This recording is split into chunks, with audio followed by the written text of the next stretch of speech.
മഹാരാഷ്ട്രയിലെ വൻ തിരഞ്ഞെടുപ്പ് തോൽവിയോടുകൂടി ഉദ്ധവ് വിഭാഗത്തിലെ എംപിമാരെല്ലാം അദ്ദേഹത്തോട് ഉടക്കുന്നു എന്ന രീതിയിലുള്ള റിപ്പോർട്ടുകൾ ഇപ്പോൾ പുറത്തു വന്നുകൊണ്ടേയിരിക്കുന്നു. നേരത്തെ തന്നെ നമുക്കറിയാം, മഹാരാഷ്ട്രയിൽ ഉദ്ധവ് വിഭാഗത്തിനെതിരെ അവിടെയുള്ള അദ്ദേഹത്തിന്റെ എംപിമാർ തന്നെ വലിയ പ്രക്ഷോഭം നയിക്കുന്ന കാഴ്ച, അതായത് ഉൾപാർട്ടി ജനാധിപത്യത്തിൽ വലിയ പ്രക്ഷോഭം നയിക്കുന്ന കാഴ്ച നമ്മൾ കണ്ടതാണ്. ഉദ്ധവ് വിഭാഗത്തിന് എപ്പോഴും നരേന്ദ്രമോദിയോട് ഒരു അനുകമ്പയുണ്ടായിരുന്നു. അതായത് ഉദ്ധവ് വിഭാഗത്തിലെ എംപിമാർക്ക് നരേന്ദ്രമോദിയോട് ഒരു അനുകമ്പയുണ്ടായിരുന്നു. ഇപ്പോൾ വരുന്ന സുപ്രധാനമായിട്ടുള്ള റിപ്പോർട്ടുകൾ അനുസരിച്ച് NDA കേന്ദ്രത്തിൽ വലിയ രീതിയിൽ സീറ്റുകൾ വർദ്ധിപ്പിക്കാൻ പോകുന്നു എന്നാണ് നമുക്ക് മനസ്സിലാക്കാനായി സാധിക്കുന്നത്.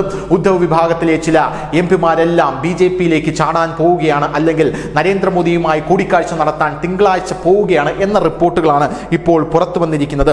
BJP ലോക്സഭയിൽ അവരുടെ അംഗസംഖ്യ കൂട്ടുമോ, അല്ലെങ്കിൽ NDA അവരുടെ അംഗസംഖ്യ കൂട്ടുമോ എന്നുള്ള ചോദ്യമാണ് ഇപ്പോൾ ഉയർന്നുകൊണ്ടിരിക്കുന്നത്.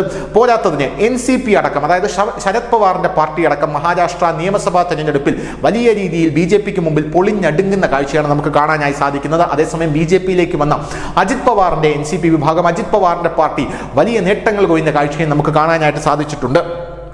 ശരത് പവാറിന്റെ NCP-യിൽ നിന്നും ഒരു വലിയ നേതാവ്, ഒരു ടോപ്പ് നേതാവ്, അദ്ദേഹവും BJP-യുടെ യൂണിയൻ മിനിസ്റ്ററുമായി ഡൽഹിയിൽ കൂടിക്കാഴ്ച നടത്തിക്കഴിഞ്ഞു എന്ന റിപ്പോർട്ടുകൾ ഇപ്പോൾ പുറത്തു വരുന്നുണ്ട്.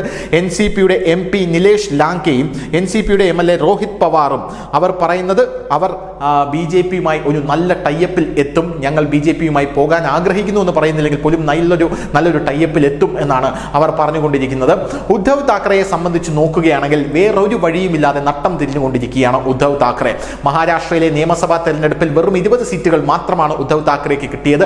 ഇതോടുകൂടി ഉദ്ധവ് താക്കറയുടെ പാർട്ടിയിലെ എംപിമാരെല്ലാം ഇടയുന്ന സാഹചര്യമാണ് ഉണ്ടായത്. നേരത്തെ തന്നെ ഉദ്ധവ് താക്കറയുടെ എംപിമാരെല്ലാം ലോക്സഭയിൽ BJP-യെ സഹായിക്കുന്ന പല നിലപാടുകളും എടുത്തിട്ടുണ്ട് എന്ന് നമുക്ക് എല്ലാവർക്കും അറിയാം. സുപ്രധാനമായ ബില്ലുകളിലെല്ലാം വോട്ടെടുപ്പിൽ നിന്ന് അവർ വിട്ടുനിൽക്കുന്ന ഒരു കാഴ്ചയും നമുക്ക് കാണാനായി സാധിച്ചിട്ടുണ്ട്. അതിനിടയിലാണ് നിയമസഭാ തെരഞ്ഞെടുപ്പിലും വലിയ രീതിയിലുള്ള തോൽവി ഉദ്ധവ് താക്കറേക്ക് നേരിടേണ്ടി വരുന്നത്. ഈ സാഹചര്യം കണക്കിലെടുത്തുകൊണ്ട് എംപിമാർ ഇപ്പോൾ നരേന്ദ്രമോദിയെ കാണാനായിട്ട് പോവുകയാണ്. യഥാർത്ഥത്തിൽ ഉദ്ധവ് താക്കറെയിലെ എംപിമാർക്കകത്തുള്ള സഞ്ജയ് റാവത്ത് എന്ന് പറയുന്ന MP-യാണ് ഉദ്ധവ് താക്കറെയെ നരേന്ദ്രമോദിയുമായുള്ള കൂടിക്കാഴ്ചയിൽ നിന്ന് വിലക്കുന്നത് എന്നുള്ള കിംവദന്തികൾ പല ഭാഗത്തു നിന്നും വന്നിരുന്നു. കാരണം സഞ്ജയ് റാവത്തിന് നരേന്ദ്രമോദിയെ കണ്ണെടുത്താൽ കണ്ടുകൂടാ എന്നാണ് പല ആൾക്കാരും പറഞ്ഞുകൊണ്ടിരിക്കുന്നത്. ഈ സഞ്ജയ് റാവത്ത് എന്ന് പറയുന്ന വ്യക്തിയെ 1000 കോടിയിലധികം രൂപ അഴിമതി നടത്തിയതിനെ തുടർന്ന് കുടുംബമടക്കം നരേന്ദ്രമോദി പിടിച്ച് ജയിലിലിടുന്ന ഒരു കാഴ്ചയും നമ്മൾ കണ്ടതാണ്.